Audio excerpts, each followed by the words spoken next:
2008 წლის 7 აგვისტოს რუსეთის არმიამ გადმოკვეთა საქართველოს სახელმწიფო საზღვარი და დაიწყო ღია, სრულმასშტაბიანი სამხედრო აგრესია.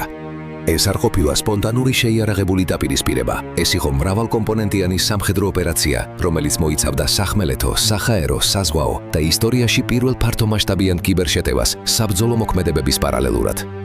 იმისათვის, რათა ზუსტად გავიგოთ, თუ რატომ და როგორ დაიწყო ომი, აუცილებელია მოვლენების ზუსტი ქრონოლოგიისა და კონფლიქტის ისტორიულ-პოლიტიკური საფუძვლების გაანალიზება. სამხედრო ინტერვენციას წინ უძღოდა ხანგრძლივი ესკალაცია, რომლის ფესვებიც გასულ საუკუნემდე მიდის. კრემლი ეთნიკურ დაპირისპირებას ჯერ კიდევ საბჭოთა კავშირის დაშლამდე აღვივებდა. საქართველოს დამოუკიდებლობის აღდგენის შემდეგ კი ეს სეპარატისტული კერები ჩვენი სახელმწიფოს წინააღმდეგ ღია იარაღად გამოიხენა. 90-იან წლებში აფხაზეთსა და ცხინვალის რეგიონში საომარი მოქმედებების დროს კრემლი სამხედრო, ფინანსური და პოლიტიკური რესურსებით ზურგს უმაგრებდა სეპარატისტებს. რუსული შენაერთები, ავიაცია და სპეცსამსახურები უშუალოდ მონაწილეობდნენ ქართული ძალების წინააღმდეგ ბრძოლებში. სწორედ ამ პირდაპირი რუსული აგრესიის შედეგი იყო ის, რომ საქართველომ ვერ შეძლო აღნიშნულ ტერიტორიებზე იურისდიქციის აღდგენა. კონფლიქტების გაყინვის შემდეგ რეგიონებში განთავსდნენ ეგრეთ წოდებული რუსი სამშვიდობოები, რომლებიც რეალურად მოსკოვის პოლიტიკური შანტაჟის ინსტრუმენტს წარმოადგენდნენ.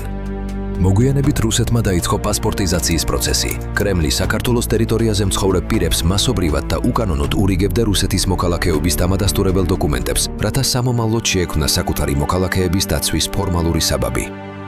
კრიტიკული ფაზა 2008 წლის დასაწყისში დადგა. ფებრვალში კოსოვოს დამოუკიდებლობის გამოცხადების შემდეგ მოსკოვმა ღიად განაცხადა, რომ ამ პრეცედენტს საქართველოს წინააღმდეგ გამოიყენებდა.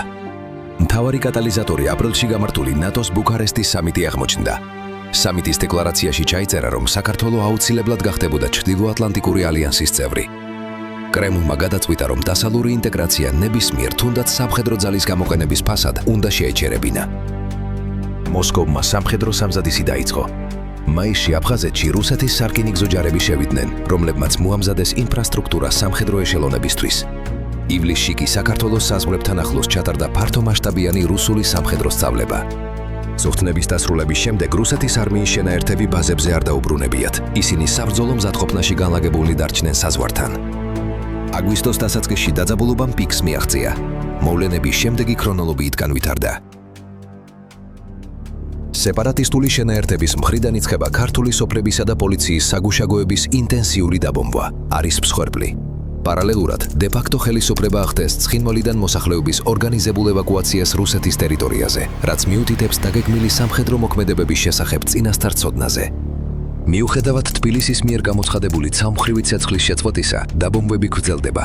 ქართული დაზვერვა აფიქსირებს, რომ რუსეთის 58 არმიის ნაწილები უკვე კვეთენ როკის გვირაბს და შემოდიან საქართველოს ტერიტორიაზე. 7 აგვისტოს გვიან ღამით გაიცა ბრძანება საპასუხო ცეცხლის გახსნის შესახებ, რომლის მიზანს კონსტიტუციური წესრიგის აღდგენა, მოსახლეობის დაცვა და როკის გვირაბიდან ცხინვალის რეგიონში რუსეთის შეიარაღებული ძალების მოძრაობის შეჩერება წარმოადგენდა.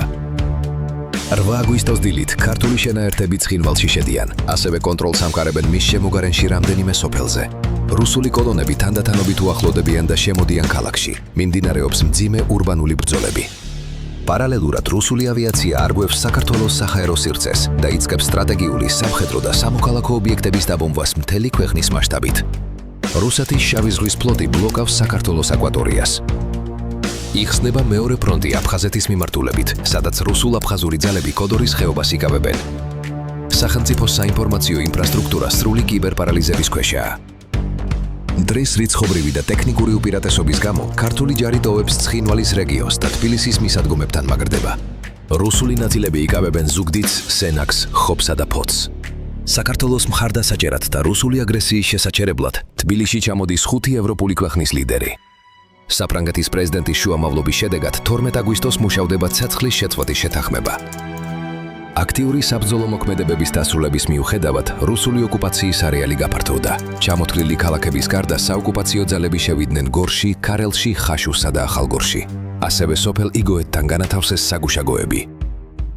საოკუპაციო ძალებმა ეს ქალაქები აგვისტო-სექტემბერში დატოვეს, მაგრამ რეგიონები სრულად არ დაუტოვებიათ და კონფლიქტის ხაზების გასწვრივ საქართველოს სიღრმეში შექმნეს ეგრეთ წოდებული ბუფერული ზონები, საიდანაც რუსული შენაერთები საბოლოოდ 10 ოქტომბერს, მხოლოდ მას შემდეგ გავიდნენ, რაც ადგილზე ევროკავშირის სადამკვირვებლო მისია განლაგდა. ომი დასრულდა, თუმცა მისი შედეგები მძიმე აღმოჩნდა. 2008 წლის 26 აგვისტოს რუსეთმა აფხაზეთისა და ცხინვალის რეგიონის ეგრეთ წოდებული დამოუკიდებლობა აღიარა. ამ ომმა საქართველოს უამრავი გმირობის ისტორია დაუტოვა, რომლებიც თავდადების სიმბოლოდ იქცა. მათ შორისაა ეროვნული გმირი გიორგი ანწუხელიძე, რომელმაც თქვეთ ჩავარდნის შემდეგ წარმოუდგენელ წამებას გაუძლო და არ გათხოვდა. ასევე შინდისის გმირები, რომლებმაც მტერთან უთანასწორო ბრძოლაში უკან არ დაიხიეს და სამშობლოს დასაცავად ბოლო ამოსუნთქვამდე იბრძოლეს. ომმა შეიწირა 228 მშვიდობიანი მოქალაქის, 170 სამხედრო მოსამსახურისა და 14 პოლიციელის სიცოცხლე. სრულიად განადგურდა მრავალი ქართული სოფელი. 30,000-მდე დევნილი დღემდე ვერ უბრუნდება საკუთარ სახლს. საქართველოს ტერიტორიის 20% ისევ ოკუპირებულია. კვლავ გრძელდება უკანონო ბორდერიზაციის პროცესი, საოკუპაციო ხაზის მახლობლად მცხოვრები ქართული მოსახლეობის მკვლელობა და გადაცემა. მიუხედავად წლების განმავლობაში მიმდინარე საინფორმაციო ომისა, საერთაშორისო სამართალმა წერტილი დასვა იმაზე, თუ ვინ იყო აგრესორი. ადამიანის უფლებათა ევროპულმა სასამართლომ სტრასბურგში და სისხლის სამართლის საერთაშორისო სასამართლომ ჰააგაში მრავალწლიანი გამოძიების შემდეგ დაადგინეს, რომ ჩადენილია უმძიმესი ომის დანაშაულები. დაადასტურეს რუსეთის პასუხისმგებლობა ქართველების მიმართ განხორციელებულ ეთნიკურ წმენდაზე, სამხედრო ტყვეებისა და მშვიდობიანი მოსახლეობის წამებასა და ქონების განადგურებაზე. ეს ომი არ ყოფილა მხოლოდ ლოკალური კონფლიქტი. ეს იყო რუსეთის პირველი ძალისმიერი ტესტი ცივი ომის შემდგომი მსოფლიო წესრიგის შესაძლებლად. საერთაშორისო თანამეგობრობის მაშინდელმა არასაკმარისმა რეაგირებამ წლების შემდეგ პირდაპირი გავლენა იქონია ყირიმის ანექსიასა და უკრაინაში მიმდინარე სრულმასშტაბიან ომზე. მიუხედავად გასული წლებისა და რუსეთის მუდმივი დიპლომატიური მცდელობებისა, მთელი ცივილიზებული სამყარო ოკუპირებულ რეგიონებს საქართველოს განუყოფელ ნაწილად აღიარებს.